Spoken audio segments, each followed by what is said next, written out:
আসসালামু আলাইকুম রহমতুল্লাহি ওবরকাতুহু। সম্মানিত দর্শক, পুরো আমেরিকা জুড়ে, ইউরোপ জুড়ে অ্যাপ স্টেইন যৌন কেলেঙ্কারি নিয়ে রীতিমতো লঙ্কাকাণ্ড ঘটে যাচ্ছে।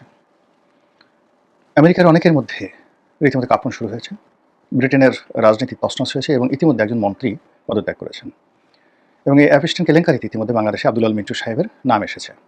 আর পরবর্তীতে আর কার কার নাম আসবে, এই ভয়ে বাংলাদেশের রাজনৈতিক অঙ্গন, ক্ষমতার অঙ্গনে রীতিমতো থরথর করে কাঁপুনি শুরু হয়েছে। বিশেষ করে যাদের সঙ্গে আমেরিকার খুব দহরম মহরম সম্পর্ক রয়েছে, আমেরিকার রাজনীতি, আমেরিকার অর্থনীতি, আমেরিকার সোশ্যাল যে কালচার, এবং একই সঙ্গে আমেরিকান ডিপ্লোম্যাসি। বাংলাদেশে যারা ইতিপূর্বে আমেরিকাতে গিয়েছেন, বিভিন্ন ক্যাবারে গিয়েছেন, ডিস্কোতে গিয়েছেন, মদ খেয়েছেন, নেচেছেন, গিয়েছেন, বিভিন্ন রমণীর সঙ্গে রমণ করেছেন, এবং সেই ক্ষমতা বাংলাদেশে দেখিয়ে বাংলাদেশের প্রশাসকদেরকে, রাষ্ট্র ক্ষমতার লোকদেরকে ভয় দেখানোর চেষ্টা করেছেন। এই অ্যাপ স্টেইন যৌন কেলেঙ্কারিতে তাদের সকলের মধ্যে কম্পন শুরু হয়েছে। বিষয়টি নিয়ে আলোচনা করব, তার আগে একটু ভারত থেকে ঘুরে আসি। ভারতের নরেন্দ্র মোদী প্রধানমন্ত্রী, তাকেও এই অ্যাপ স্টেইন কেলেঙ্কারিতে জড়ানো হয়েছে। এখন নরেন্দ্র মোদীর যে ইমেজ, তিনি একজন সেন্ট, দেবতা, তিনি হিন্দুত্ববাদের প্রতিভূ, সৎ এবং সাধু সন্ন্যাসীদের যাকে বলা হয় বা যোগ লিডার, তিনি একজন মহাপুরুষ। তিনি যোগব্যায়াম করেন, সন্ন্যাস ধর্ম পালন করেন, বিয়ে শাদী করেননি, যৌনতা তার ধারের কাছে নেই, ভোগ বিলাস কামনা বাসনা থেকে তিনি ঊর্ধ্বে, তার ছেলে নাই, মেয়ে নেই, বউ নেই, কোনো কিছু নেই। তো এই মানুষটির সম্পর্কে যখন যৌন কেলেঙ্কারির অভিযোগ তোলা হয়, তাও আবার তোলপাড় করা, দুনিয়া তোলপাড় করা অ্যাপ স্টেইন কেলেঙ্কারির সঙ্গে যদি তার অন্তর্ভুক্তি ঘটে, সেক্ষেত্রে ভারতের রাজনীতি, হিন্দুত্ববাদী রাজনীতি, নরেন্দ্র মোদীর যে ইমেজ এবং বিজেপির যে লক্ষ্য, সেই লক্ষ্য কতটা ভ্রষ্ট হতে পারে এবং কতটা বিপদে পড়তে পারে, তা নিয়ে পুরো ভারতে তোলপাড় চলছে। তো এই বিষয়ে বিস্তারিত বলার আগে অ্যাপ স্টেইন কী এবং এই কেলেঙ্কারিটা কী, সেটি আপনাদেরকে খুব সংক্ষেপে বলে যাচ্ছি। আপনারা জানেন যে বাংলাদেশে জর্জ সরোজের নাম ইদানিং হচ্ছে। তিনি একজন ব্যবসায়ী, বিনিয়োগকারী।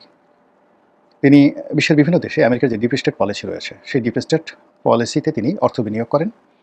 তারপর অনেক দেশের সরকার ফেলে দেন, এবং এই সরকার ফেলে দেওয়ার জন্যে তিনি আমেরিকার যে রাষ্ট্রীয় পলিসি, ডিপ স্টেট পলিসি, এটির সাহায্যকারী হিসেবে অর্থ বিনিয়োগ করেন। আর আমেরিকান গভর্নমেন্টের উচ্চপদস্থ কর্মকর্তাদের সঙ্গে তার একটা সম্পর্ক রয়েছে, এবং সেই সম্পর্কটাকে কাজে লাগিয়ে যখন তৃতীয় বিশ্বের কোনো দেশে সরকার পরিবর্তন তিনি ঘটাতে পারেন, জর্জ সরোজ, সেই জর্জ সরোজ যখন ঘটাতে পারেন, তখন তিনি আমেরিকার সঙ্গে বাংলাদেশের যে ব্যবসায়িক ডিলগুলো হয় ব্যক্তিগত পর্যায়ে, রাষ্ট্রীয় পর্যায়ে, সেটা থেকে একটা বড় কমিশন তিনি পান, এবং এইভাবে তার বিত্ত এবং বিলাসের একটা বিরাট যাকে বলা হয় বলয় গড়ে উঠেছে। এবং বাংলাদেশের এই যে ডিপ স্টেট পলিসি, বর্তমান সরকারের সঙ্গে জর্জ সরোজের ছোটন গ্যাংয়ের কী সম্পর্ক, এটা নিয়ে নানা রকম গল্প কাহিনী চালু আছে। এই বিষয়ে না বলে আমি যেটা বলতে চাই যে জর্জ সরোজকে আপনি যতটা ক্ষমতাধর মনে করেন, তার চেয়ে হাজার গুণ ক্ষমতাধর ব্যক্তি হলেন অ্যাপ স্টেইন, যিনি মারা গেছেন। এর কারণ হলো যে তিনি তার যে ক্ষমতা, সেই ক্ষমতা আমেরিকার ভেতরে বাইরে সব জায়গাতে তিনি প্রয়োগ করেছেন, এবং তার সেই ক্ষমতা কেবলমাত্র তৃতীয় বিশ্বের সরকার পরিবর্তন নয়, উন্নত বিশ্বের সরকার গঠন, রাষ্ট্র পরিচালনা এবং মন্ত্রিপরিষদ গঠন থেকে শুরু করে বড় বড় ট্রিলিয়ন ট্রিলিয়ন ডলারের যে ব্যবসায়িক ডিল, এই কাজগুলো তিনি করেছেন। তার অনেক অর্থ, তার অনেক ক্ষমতা, প্রভাব প্রতিপত্তি ছিল। তো এই মানুষটির সঙ্গে ডোনাল্ড ট্রাম্প থেকে শুরু করে বিল ক্লিন্টন, বিল গেটস থেকে শুরু করে পৃথিবীর যত শক্তিশালী লোক রয়েছেন সারা দুনিয়ার, একটা চ্যানেলের মাধ্যমে তারা ঘুরত। কেউ হয়তো সরাসরি অ্যাপ স্টেইনের সাথে সম্পর্ক নাই, কিন্তু অ্যাপ স্টেইনের লেজ, অ্যাপ স্টেইনের বিচ্ছু, অ্যাপ স্টেইনের পশম ইত্যাদি অনেকের সঙ্গে বিভিন্ন তৃতীয় বিশ্বের অনেক দেশের টেলিফোন যোগাযোগ হতো, ইমেল যোগাযোগ হতো, এবং তাদের মাধ্যমে তারা এই মিস্টার অ্যাপ স্টেইন, সেই অ্যাপ স্টেইনের অনুগ্রহ লাভ করার চেষ্টা করতেন। ফলে কী হলো, মার্কিন যুক্তরাষ্ট্র যখন অ্যাপ স্টেইনের বিচার শুরু করলো 2008 সনে, সেই থেকে একেবারে 2025 সন পর্যন্ত এই বিচার কর্মকাণ্ডের যে নথি, সেই নথি এত বড় হয়ে গেছে যে পৃষ্ঠা অনুযায়ী যদি গণনা করা হয় 35 লাখ, 35 লাখ, 3.5 মিলিয়ন পেজ পৃষ্ঠা হয়েছে। মহাভারতের পৃষ্ঠা সংখ্যা হলো, অক্ষর হলো 50 লাখ। তাহলে একটা পৃষ্ঠাতে যদি আপনি 400 ওয়ার্ড ধরেন, 35 লাখ, তাহলে কয়টি মহাভারত রচনা হবে বলেন তো? মানে কম করে হলেও 500 মহাভারত। 500 মহাভারত রচনা করতে যে পরিমাণ শব্দ বলা দরকার, এই অ্যাপ স্টেইন কেলেঙ্কারির সঙ্গে এরকম 35 লাখ পৃষ্ঠা তথ্য এবং উপাত্ত যুক্ত করা হয়েছে, 500 মহাভারতের সমান কাহিনী। সেই কাহিনীতে কী আছে? বাংলাদেশের আব্দুল আল মিন্টু কবে আমেরিকার কোন রাজনীতিবিদের সঙ্গে বৈঠক করেছেন, কত টাকা সেখানে ডোনেশন করেছেন, এই কাহিনী থেকে শুরু করে নরেন্দ্র মোদী কবে ইসরায়েলে গিয়েছেন, ইসরায়েলে গিয়ে ডোনাল্ড ট্রাম্পকে খুশি করার জন্য তিনি নেচেছেন, বেঞ্জামিন নেতানিয়াহুর সঙ্গে গোপন একটি কক্ষে নেচেছেন, এই তথ্য সামনে চলে এসেছে। আর এই যে অ্যাপ স্টেইন, তার এত কুখ্যাতি কেন? তার কুখ্যাতি হলো তার একটা গ্যাং ছিল, বিশাল গ্যাং। এই গ্যাংয়ের যারা সদস্য তাদের কাজ ছিল অল্প বয়স্ক বালিকা এবং কিশোরী মেয়েদেরকে সংগ্রহ করা।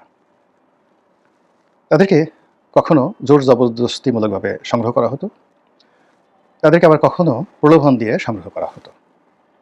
যারা এই প্রলোভনে পড়ে অ্যাপিস্টেনের গ্যাংয়ের সঙ্গে এই যৌন নিবর্তন বা যৌন যে ষড়যন্ত্র, যৌন নির্যাতন এর সঙ্গে ওই সকল বালিকা এবং কিশোরী নিজেকে মানিয়ে নিতে পারতো, তাদের কথা আমরা জানতে পারিনি। কিন্তু যে সকল মেয়েরা বিদ্রোহ করত, সেই বিদ্রোহের একটি দুটি ঘটনা সারা বিশ্বকে তোলপাড় করে দিয়েছিল 2008 সনে। এই অভিযোগগুলো এরকম ছিল যে তারা মানে সিরিজ অফ ক্রাইম, অল্প বয়স্ক মেয়েদেরকে নিয়ে উনি অ্যাপিস্টেন নিজে এই যৌন নির্যাতন করেন, তাদের সঙ্গে ওরাল সেক্স করেন, তাদের সঙ্গে বাইসেক্স করেন এবং সেক্স করতে করতে অনেক মেয়েকে রক্তাক্ত করে ফেলেন, মেরে ফেলেন। এমনও কথা চালু আছে যে তারা ওই ধরনের অল্প বয়স্ক মেয়েদেরকে ধর্ষণ করে তারপরে তাদেরকে মেরে তাদের সেই মাংস দিয়ে তারা সেই খাবার খান, মানে উৎসব করেন, ভোজ উৎসব করেন। এতটা বিকৃত রুচি, এবং এটা পশ্চিমা দুনিয়াতে অ্যাভেলেবল। আপনি অবাক হয়ে যাবেন, আমরা বাংলাদেশে বসে এগুলো কল্পনাই করতে পারি না যে একজন মানুষ একটা মেয়েকে ধর্ষণ করলো, তাও আবার 12-13 বছরের একটা মেয়েকে, আবার সেই মেয়েকে ধর্ষণ করার পর মারলো, তারপর তাকে জবাই করলো, তার মাংস দিয়ে পোলাও করে বিরিয়ানি রান্না করলো এবং খেলো। এটা এখনো বাংলাদেশের আমরা বসে কল্পনা করতে পারিনি, কিন্তু ইউরোপ আমেরিকার যে অসভ্য সমাজ সেটা এখানে হচ্ছে। এবং এর আগে গালফ টাইমসটা খুব মশহুর করা একটা নিউজ আসছিল যে কয়েকজন নাগরিক, কোন দেশের নাগরিক আমার এখন মনে নাই, সম্ভবত চীনা নাগরিক, তারা দুবাইতে বসবাস করতো এবং দূরে তারা দেখতো যে একটা বাচ্চা মেয়ে 7-8 বছরের বাচ্চা মেয়ে তারা খেলে, বাচ্চা মেয়ে খেলে, সেখানে তাদের ধর্ষণের কোনো আকাঙ্ক্ষা জাগ্রত হয়। তাদের মনে হয়েছে বাচ্চা মেয়েটার মাংস তারা খাবে। এরপর সেই বাচ্চা মেয়েটাকে ধরে এনে তারা জবাই করে, তো জবাই করে তারা তার মাংস খায়। তো মাংস খেতে গিয়ে দেখা গেল যে সবাই হজম করে, কিন্তু একজন হজম করতে পারেনি, তার বমি চলে আসে, সামহাও তার বমি চলে আসে, তাকে হাসপাতালে নেওয়া হয় এবং সেই বমির ভিতর থেকে যে মাংস পায় ডাক্তাররা, সেটা ল্যাবে নিয়ে পরীক্ষা করে দেখে যে মানুষের মাংস। এই হৈহুল্লোড় পড়ে যায় সারা দুনিয়াতে। এটা ধরেন আরও 20-25 বছর আগের ঘটনা। তো কি ঘটে দেখেন, সভ্যতা বলতে যা বোঝায়, উন্নত জীবনযাত্রা বলতে যা বোঝায়, সেখানে অসভ্যতা আমি কোন পর্যায়ে পৌঁছে। তো সেই কাজটি সেই অ্যাপিস্টেন করতেন, ভালো নাম জেফ্রি অ্যাপিস্টেন। আর সেই কাজটা সে একা করতো না, সেই কাজটি সে সদল বলে করার জন্য ইলন মাস্ককে ডাকতো, ডোনাল্ড ট্রাম্পকে ডাকতো, তারপরে তার যে গল্ফ ক্লাব রয়েছে, তার যে ডিস্কো রয়েছে, ক্যাবারে রয়েছে, বাংলো বাড়ি রয়েছে, তারপরে তার যে 5 স্টার হোটেলগুলো রয়েছে, সেখানে এই ধরনের ডিস্কো, ক্যাবারে, জুয়া, মদ আর এই তরুণী নারীদেরকে নিয়ে এই বিকৃত যে রুচির কর্মকাণ্ড, এটা তারা চালাতো কেবলমাত্র আমেরিকাতে নয়, বিশ্বের অনেক অনেক দেশে, যেখানে যেখানে পর্যটন কেন্দ্র আছে। এবং এই মেয়েদেরকে নেওয়ার জন্য, আনা নেওয়ার জন্য তার একটা স্পেশাল যাকে বলা জেট ফোর্স ছিল, বিমানে করে তাদেরকে নিয়ে যাওয়া হতো। তো যারা অবাধ্য হতো তাদেরকে মেরে ফেলা হতো, দুনিয়া থেকে সরিয়ে দেওয়া হতো। এই ধরনের ঘটনা যখন প্রথম 2008 সনে আসলো, তখন তাকে গ্রেপ্তার করা হয়, কিন্তু একটা সংক্ষিপ্ত বিচারে তিনি অল্প কিছুদিন সাজা পেয়ে আবার বের হয়ে আসেন। পরবর্তীতে আবার যখন সেই অভিযোগ আরও ব্যাপক আকারে আসে, তখন সারা আমেরিকাতে মানে তোলপাড় পড়ে যায়, তিনি আবার গ্রেপ্তার হন, বিচার চলে এবং বিচার অবস্থায় তিনি 2019 সনে সম্ভবত মারা যান। কিন্তু তার মারা যাওয়ার পরও এই যে তার যে ফাইলগুলো, বিচার এখনও চলছে, বিকজ তিনি মারা গেছেন, তার সঙ্গে অন্য যারা সহযোগী রয়েছেন তারা এই বিচারের আওতায় আছেন। তো ওই যে মার্কিন বিচার বিভাগের যে নথিপত্র, গোপন কাগজপত্র, সবগুলো ইদানিং প্রকাশিত হয়েছে, আর সেই প্রকাশিত হওয়ার ফলে সারা দুনিয়াতে তোলপাড় হয়ে গেছে, অমানবিক। আর সেখানে নরেন্দ্র মোদীর নাম এসে গেছে। তো নরেন্দ্র মোদী কি নেচেছেন, গেয়েছেন, না যৌন কেলেঙ্কারিতে জড়িত হয়েছেন, এটা হয়তো প্রমাণ সাপেক্ষ, কিন্তু তার রাজনীতির এই সময়টিতে ক্যারিয়ারে সর্বনাশ ঘটেছে। এখন নরেন্দ্র মোদী কেন ইসরায়েলে গিয়েছেন, ইসরায়েলিকে কেন নেচেছেন, কেন গিয়েছেন, কেন ডোনাল্ড ট্রাম্পকে খুশি করার জন্য 2017 সনে এই অপকর্ম করেছেন, তার সমস্ত ডকুমেন্টগুলো এখন ভারতে ঘুরে বেড়াচ্ছে। একইভাবে বাংলাদেশে এখন যারা ক্ষমতা আছেন, মার্কিন লবির যারা লোকজন রয়েছেন, যারা ইউরোপ আমেরিকাতে ছুটাছুটি করতেন এবং রাজাবাদশাদের দরবারে ধর্ণা দিতেন, তারা যে এই সকল যৌন কেলেঙ্কারের সাথে জড়িত নয় এবং এই ধরনের কিশোরী হেনস্থার সঙ্গে জড়িত নয়, এটা বুকে হাত দিয়ে কে বলতে পারবেন? দ্বিতীয়ত, তারা যদি সেই কর্মকাণ্ড করে থাকেন, তাহলে নরেন্দ্র মোদীর নাম চলে আসছে। আর ক্ষুদ্র $5,000 একজন রাজনৈতিক নেতাকে, আমেরিকার একজন রাজনৈতিক নেতা, নিউ মেক্সিকো যে নির্বাচনী এলাকা, সেখানকার গভর্নর পদে যিনি দাঁড়িয়েছেন, তার নির্বাচনী ফান্ডে মাত্র $5,000 দান করেছেন আব্দুল আল মিন্ট, এবং তিনি সেটা করেছেন। তিনি একজন মার্কিন নাগরিক, আমেরিকাতে তার ব্যবসা আছে, ইনকাম ট্যাক্সের ফাইল আছে, তিনি হয়তো সেখান থেকে সেই কাজটি করেছেন। বাট ফ্যাক্ট ইজ দ্যাট যে এই ফাইলগুলো কতটা নিখুঁত, যে আব্দুল আল মিন্টুর এই $5,000 ডোনেশনের বিষয়টি এই ফাইলের মধ্যে চলে এসছে। ফলে কোনো কুতুব বা কোনো কুতুবে আলম যদি শয়তানের দোসর হয়ে, ইবলিসের দোসর হয়ে আরও বড় কোনো অপরাধ করে থাকেন, এবং এই অ্যাপিস্টেন যে গ্যাং, জেফ্রি অ্যাপিস্টেন গ্যাংয়ের সঙ্গে অর্থ, ক্ষমতা, যৌনতা, ক্যাসিনো, এই কাজগুলোতে টাকা পাচার, মুদ্রা পাচার, এই অপরাধের সাথে জড়িত হন, তাহলে কি বলবেন? ধর্মের কল বাতাসে নড়ে। মহান আল্লাহ আমাদের সবাইকে হেদায়েত দান করুন এবং হেফাজত করুন। আসসালামু আলাইকুম ওয়া রাহমাতুল্লাহি